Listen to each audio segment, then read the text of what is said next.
जय बोलो देवादिदेव 1008 श्री भगवान महावीर स्वामी की, अहिंसा परमो धर्म की, परम पूज आचार्य गुरुवर श्री विद्यासागर जी महाराज की जय जय जय। बोले परम पूज मनीषी श्री प्रमाण सागर जी महाराज की।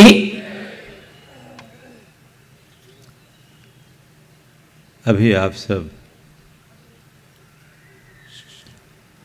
जीवन के आंतरिक विकास के विषय में महाराज श्री का मार्गदर्शन ले रहे थे। ये बात सही है कि हमारा जीवन हमारे ही आश्रित है। हम स्वयं अपने जीवन के बिगाड़ सुधार के मालिक हैं। जब तक हम खुद अंदर से तैयार न हों और अपनी योग्यताओं को विकसित न करें, हमारा जीवनोद्धार नहीं हो सकता। धार्मिक समागम और गुरुजनों का प्रवचन केवल एक निमित्त है। इस निमित्त को पाकर जो अपने आप को रूपांतरित करता है, उसका जीवन चमत्कृत होता है। और जो केवल सुनकर के रह जाता है, वो चिकना घड़ा बन जाता है। हमें ये देखना है कि मैं कहाँ हूँ। मेरी स्थिति चिकने घड़े जैसे तो नहीं है। यदि है तो फिर बाकी सब बातों का कोई अर्थ नहीं रह जाता। संत कहते हैं, अपने आप को बदलने की ठानो, अपने आप को रूपांतरित करने के लिए संकल्पित हो जाओ, जिससे कि जीवन को बेहतर और सुंदर बनाया जा सके। विगत दिनों आप सबसे बात चल रही थी जीवन को सफल और सार्थक बनाने वाले पुरुषार्थों की। आज उसी क्रम में तीसरे पुरुषार्थ का क्रम है काम पुरुषार्थ। काम को मनुष्य की एक दुर्बलता के रूप में देखा जाता है और कामाश्रय को अशुभ और पापात्मक दृष्टि से देखा जाता है। पर संत कहते हैं, काम भी हमारे जीवन का पुरुषार्थ बन सकता है। काम और काम पुरुषार्थ में मौलिक अंतर है। बिना किसी मर्यादा के काम का आश्रय लेना काम सेवन है, और नैतिकता और मर्यादाओं की सीमा में रहते हुए कामाश्रय लेना काम पुरुषार्थ है। हमारे यहाँ काम की बात नहीं की गई, काम पुरुषार्थ की बात की गई। ऐसा इसलिए कि काम तो कभी शेष रहता ही नहीं। काम को नियंत्रित करना जरूरी है। हमारे मन में दो प्रकार के काम हैं, एक इच्छा काम और दूसरा रति काम। ये दोनों हमें आकुलित करने वाले हैं, क्योंकि दोनों में अतृप्ति है। हम अपनी मन की एक इच्छा को पूरी करते हैं, दूसरा स्थान बना लेती है। जीवन के आदि से लेकर आज तक हमारी इच्छाएं कभी पूरी नहीं होती, वो अतृप्त ही रहती है। तो संत कहते हैं, इच्छा की पूर्ति तृप्ति का आधार नहीं है। इच्छाओं का नियंत्रण ही इच्छा मुक्ति का आधार है। इच्छा की पूर्ति में सुख नहीं मिलता, इच्छा से मुक्ति में सुख मिलता है। तो सुख चाहिए तो दिशा बदलिए। अभी तक इच्छा पूर्ति की ओर अग्रसर रहे, अब इच्छा मुक्ति की ओर मुड़ो। धर्म हमें एक ही पाठ पढ़ाता है, इच्छाओं से मुक्ति का। अपनी इच्छाओं से मुक्ति को पाना है तो उसके लिए क्रम से आगे बढ़े। तो दूसरा काम है रति काम, जो मनुष्य की विषय वासनाओं को भड़काता है, उसका भी कोई अंत नहीं। संत कहते हैं इस काम को नियंत्रित करो, और नियंत्रित करने में धर्म ही एक आलंबन है। तो काम का आश्रय लेना है तो लो, लेकिन धर्म का नियंत्रण रखते हुए। गृहस्थ को अर्थ और काम दोनों के आलंबन की छूट दी गई। अर्थ जीवन के निर्वाह के लिए जरूरी है और काम मन की दुर्बलता और संतति के विकास के लिए जरूरी है। बिना काम के संतति नहीं बढ़ेगी। काम का आश्रय तो हमारे तीर्थंकर परमात्मा ने भी लिया। 24 में से 19 तीर्थंकरों ने विवाह किया। करते तो 24 के 24, काल दोष से 5 रह गए। क्यों? यदि ऐसा नहीं किया होता तो हमारी संतति रुक गई होती, और संतति के अभाव में संस्कृति नहीं पड़ेगी। इसलिए कहा कि ठीक है, काम का आश्रय लेना, लेकिन धर्म से जुड़कर। तुम्हारे काम पर धर्म की लगाम होनी चाहिए।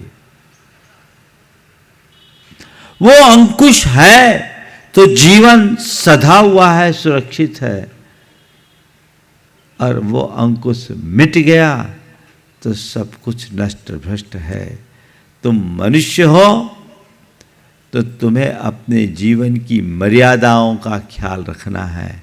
हर व्यक्ति को इस बात का स्मरण रखना चाहिए कि मनुष्य और पशु में मौलिक अंतर है।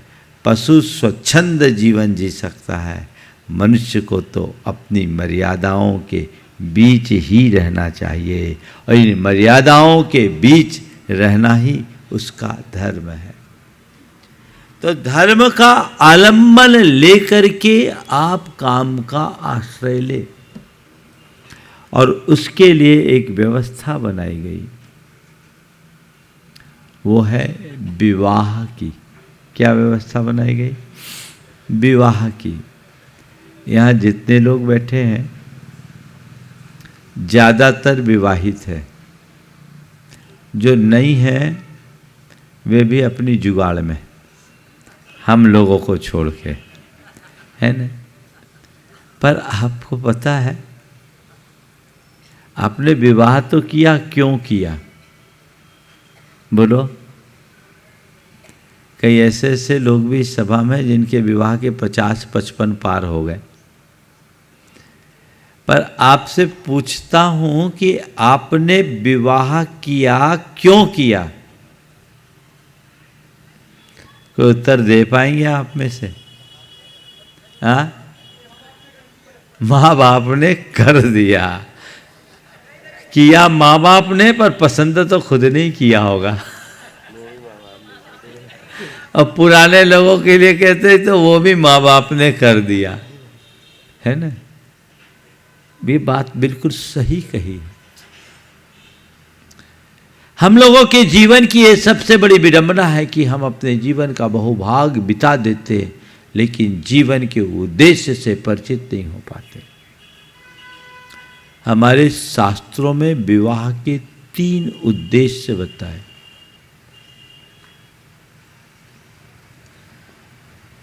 सबसे पहला उद्देश्य है धर्म संपत्ति, दूसरा उद्देश्य है प्रजा उत्पत्ति, और तीसरा उद्देश्य बताया गया रति। सबसे पहला क्या? धर्म संपत्ति। जब मैंने इन प्रसंगों को पढ़ा तो मेरे मन में बड़ा अचरज सा हुआ कि प्रायः जो जिनका विवाह हो जाता उनके लिए कहते हैं गई भैंस पानी में, ये तो गया काम से, है ना। अब धर्म क्या करेगा? और ऐसी धारणा इसलिए बलवती हो गई क्योंकि आज ज्यादातर साधु संत बाल ब्रह्मचारी, और जो बचपन में निकल गए सो निकल गए, वही आपके रोल मॉडल बन गए। गुरुदेव ने बाल ब्रह्मचारी अवस्था में अपने आप को निकाल कर और पूरे संघ को बाल ब्रह्मचारी संघ बना दिया, तो सबके बीच में भी आदर्श हो गया। और जो गृहस्थ रह गए उनके लिए अब लगा कि अब हमारे पास तो कोई ऑप्शन ही नहीं बचा, हम तो गए काम से। कहते नहीं, अभी भी तुम काम के हो।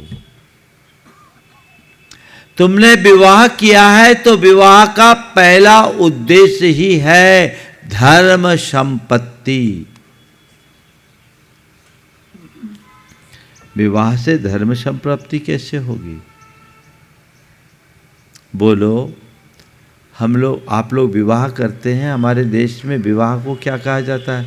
धर्म विवाह। क्या कहते हैं? बोलो, क्या बोलते हैं? धर्म विवाह। फिर विवाहिता को क्या बोलते हैं? धर्म पत्नी, सहधर्मणी। ये क्या प्रकट करता है? कभी आपने इस पर विचार किया? धर्म विवाह, विवाह के बाद आप अपने पति धर्म अथवा पत्नी धर्म का पालन करने में समर्थ होंगे। इसलिए विवाह से धर्म की संप्राप्ति होती है और धर्म के लिए ही विवाह किया जाता है। ये पति धर्म और पत्नी धर्म क्या है? यौन सदाचार का पालन ही पति धर्म और पत्नी धर्म का पहला लक्षण है। ये यौन सदाचार ही काम पुरुषार्थ है। तो काम के साथ धर्म रखना यानी अपनी काम इच्छाओं पर नियंत्रण रखना, उसमें संयम रखना, उसे मर्यादा के भीतर रखना, ये धर्म है।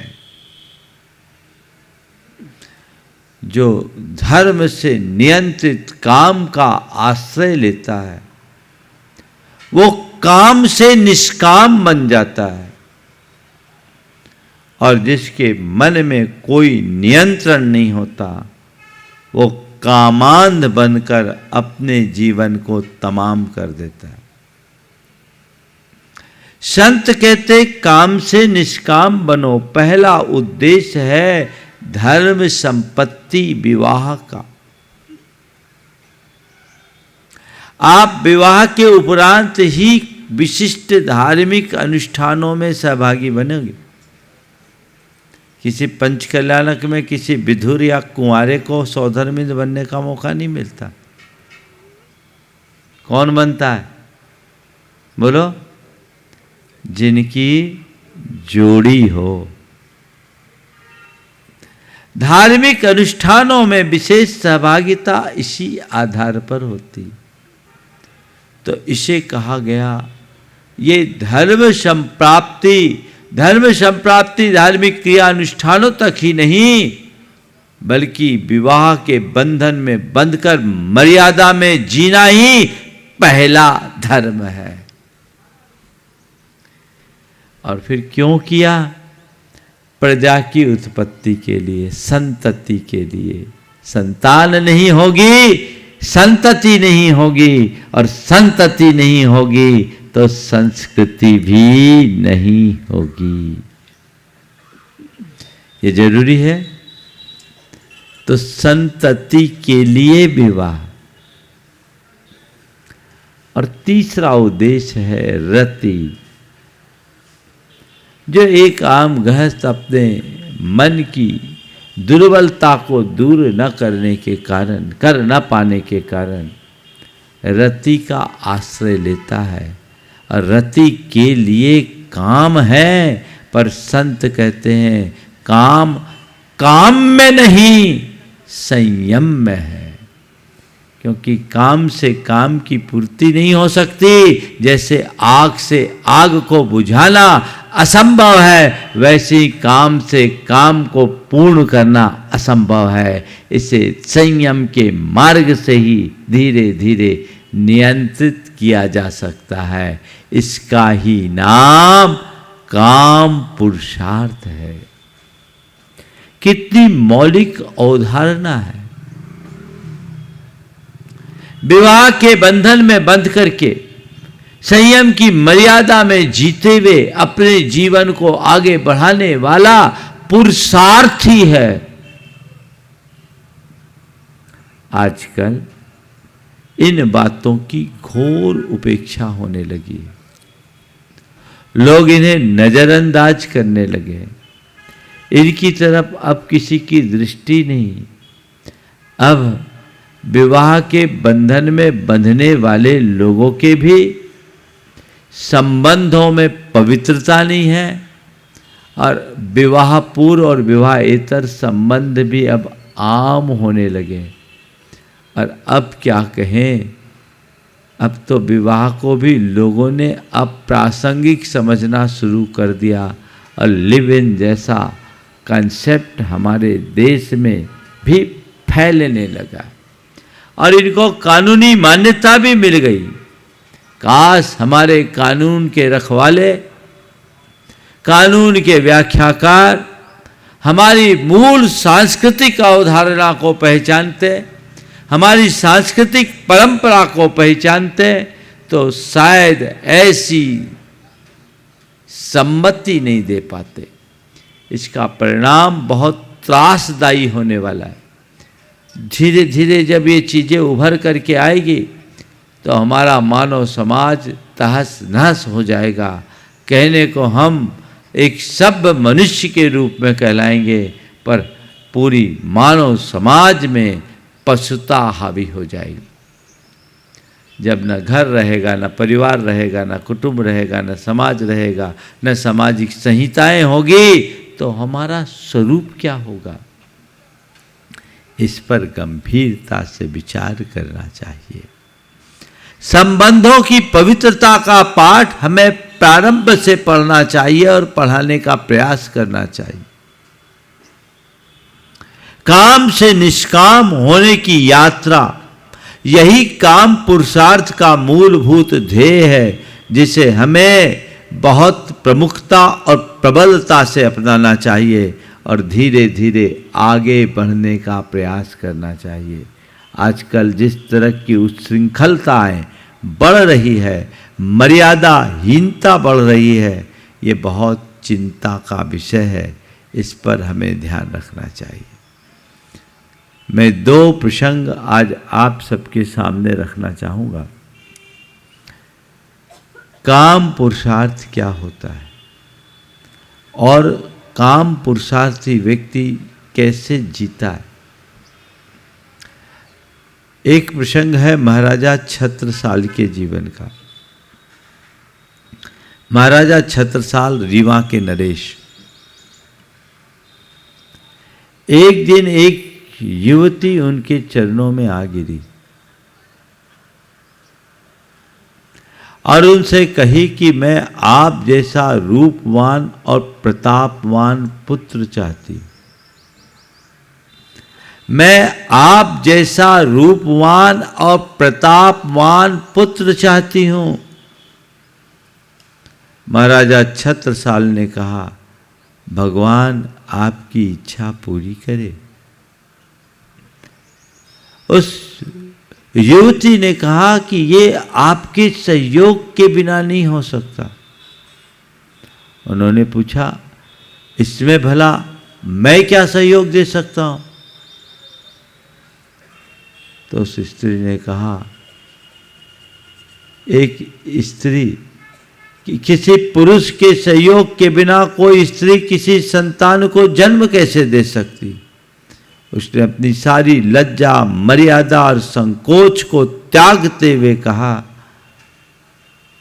मैं आपसे प्रणय दान चाहती हूं। इतना सुनना था कि छत्रसाल महाराज एक राजा होने के बावजूद झट से उस युवती के चरणों में गिर पड़े और उन्होंने कहा, माँ, यदि तुझे मुझ जैसे संतान की जरूरत है तो ले, आज से मैं तेरा बेटा हूं, तू मेरी माँ है। ये एक काम पुरुषार्थी की पहचान है। आज काम पुरुषार्थी कम, काम लंपट ज्यादा दिखते हैं। काम लंपटता की वृत्ति बढ़ रही है, लोग कामांध हो रहे हैं और इसी के परिणाम स्वरूप आज अनेक नृशंस घटनाएं प्रकाश में आती है। जब जब 6-6 साल की बच्ची को कोई अपनी हवस का शिकार बना लेते, जब कोई किसी युवती का सरेआम सामूहिक बलात्कार कर लेते, आए दिन ऐसी घटनाएं अब आम होते जा रही है। इसकी वजह क्या है? इसकी एक ही वजह है, वह है धर्म विमुखता। अंतरंग में धर्म को स्थापित करोगे तो संयम और मर्यादा फलेगी, और अंतरंग में धर्म के अभाव में सारी मर्यादाएं तार तार हो जाती है। आज की स्थिति बिल्कुल विचित्र बन गई। अब उन्मुक्त यौनाचार की वृत्ति हावी होने लगी। इससे जो उच्छृंखलताएं बढ़ रही है, वो हमारे पूरे समाज की पवित्रता को खंडित करने लगी। और विभिन्न माध्यमों से जिस तरीके के अश्लीलता परोसी जाने लगी है, उसने भी हमारी सारी व्यवस्थाओं को बिगाड़ रखा है। हमें इन पर बहुत गंभीरता से विचार करना चाहिए और इनसे बचना चाहिए। दूसरा एक पौराणिक प्रसंग मैं आपको सुनाना चाहूँ। रावण को कोई अच्छे नज़र से नहीं देखता।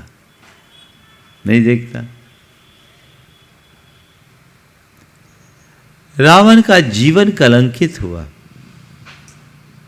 क्यों हुआ पता है? क्यों हुआ? हाँ,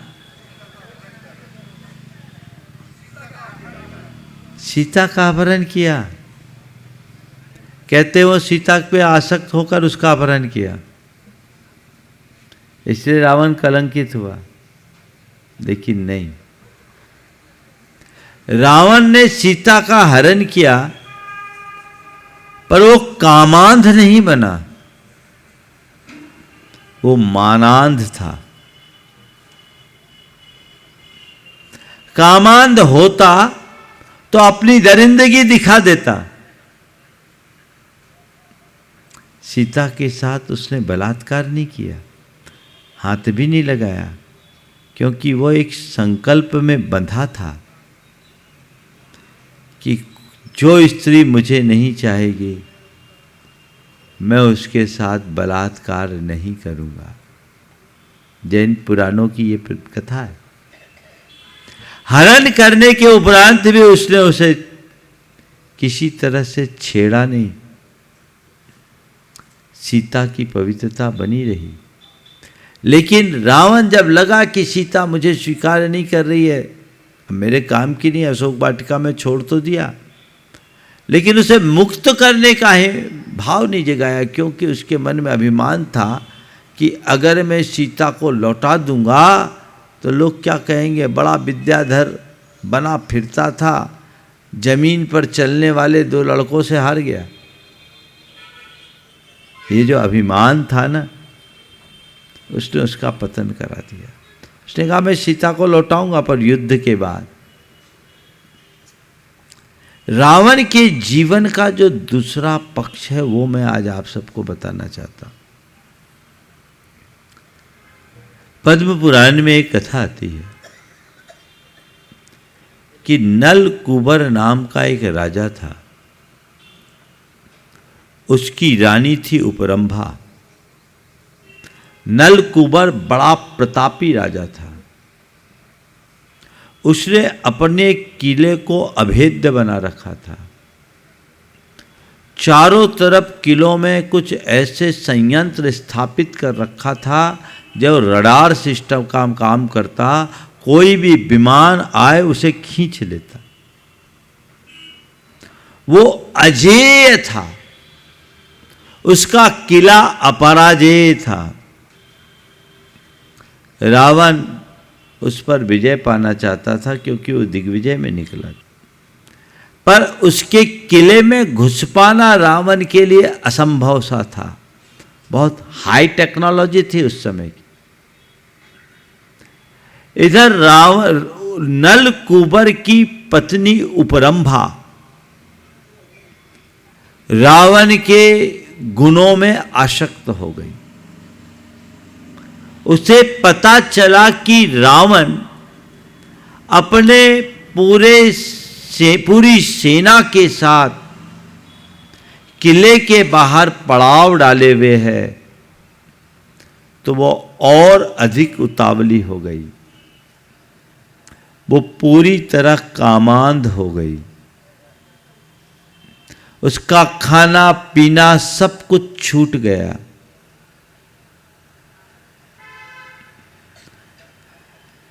और एक दिन उसने अपनी दासी से कहा कि मेरे प्राण रावण में अटके हैं, किसी भी तरीके से रावण से मेरा समागम करा दो, अन्यथा अब मेरा जीना मुश्किल है।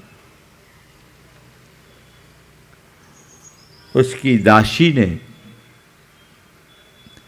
रावण तक ये प्रस्ताव पहुंचाने का आश्वासन दिया और वो रावण के शिविर में गुप्त मार्ग से गई। रावण के सामने ये प्रस्ताव रखा। जैसे ही रावण के कान में ये बात आई, उसने दोनों कानों में उंगलियां डाल दी। क्या प्रस्ताव लाए? मैं इसको कैसे स्वीकार कर सकता? एक पर परिणीता स्त्री को मैं कैसे अपना सकता हूं? कहते विभीषण वही थे। क्या भैया, इस समय हमें कूटनीति का प्रयोग करना चाहिए। उपरंभा को आने दीजिए ताकि अंदर प्रवेश का मार्ग जाना जा सके। रावण को एक पल नहीं लगी, उसने अपना पैतरा बदला, बोला ठीक है, अगर उसके प्राण मुझ में अटके तो ले आ।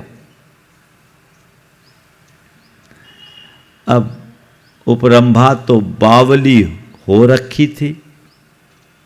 वो सीधे रावण के पास आ गई और अपना मनोभाव प्रकट कर दी।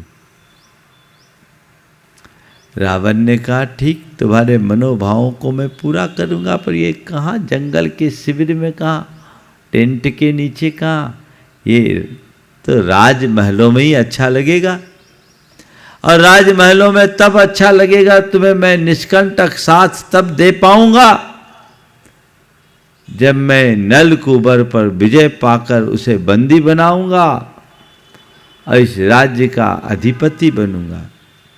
और वह भी तब संभव होगा जब मैं अंदर जाकर प्रवेश करूं। तो तुम पूरे नल कुबर के सीक्रेट्स मुझे बताओ। जब व्यक्ति के मन में आवेग छा जाता है तो विवेक खत्म हो जाता है। वो तो बावली हो रखी थी, उसे रावण दिख रहा था, वो वासना में उन्मत्त थी और उसने सारा भेद रावण को दे दिया। फिर क्या था? रावण ने चढ़ाई की, नलकूबर को बंदी बनाया। और फिर जब उपरंभा ने अपनी बात दोहराई तो रावण ने कहा, हे देवी,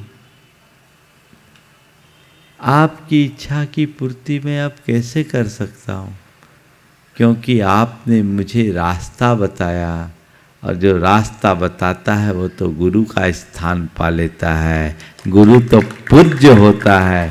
इसलिए आप मुझे माफ करें, मैं आपकी इच्छा पूर्ति करने में असमर्थ हूँ। और फिर उसे समझाया कि नलकूबर भी मेरे से जैसा बड़ा प्रतापी, गुणवान और बलिष्ठ राजा है, आप उसमें ही संतुष्ट होकर के रहे, मुझ में और उसमें कोई अंतर नहीं है। रावण जैसे आतताई व्यक्ति के अंदर भी ये गुण, हमने सुना है बहुत सारे चोर, लुटेरे और डकैतों के साथ भी ऐसा प्रसंग हुआ कि उन्होंने कभी पर नारी पर हाथ नहीं रखा। डकैती करने आए, डाका डालने भी आए, लेकिन स्त्रियों पर हाथ नहीं रखा, उनकी मर्यादा और आबरू को सुरक्षित रखा। मैं ये नहीं कहता कि चोर लुटेरे अच्छे थे, पर मैं उन काम लंपटों से अच्छा मानता हूं जिनकी कोई मर्यादा नहीं है। अपने जीवन में ऐसी ही मर्यादा घटित होनी चाहिए।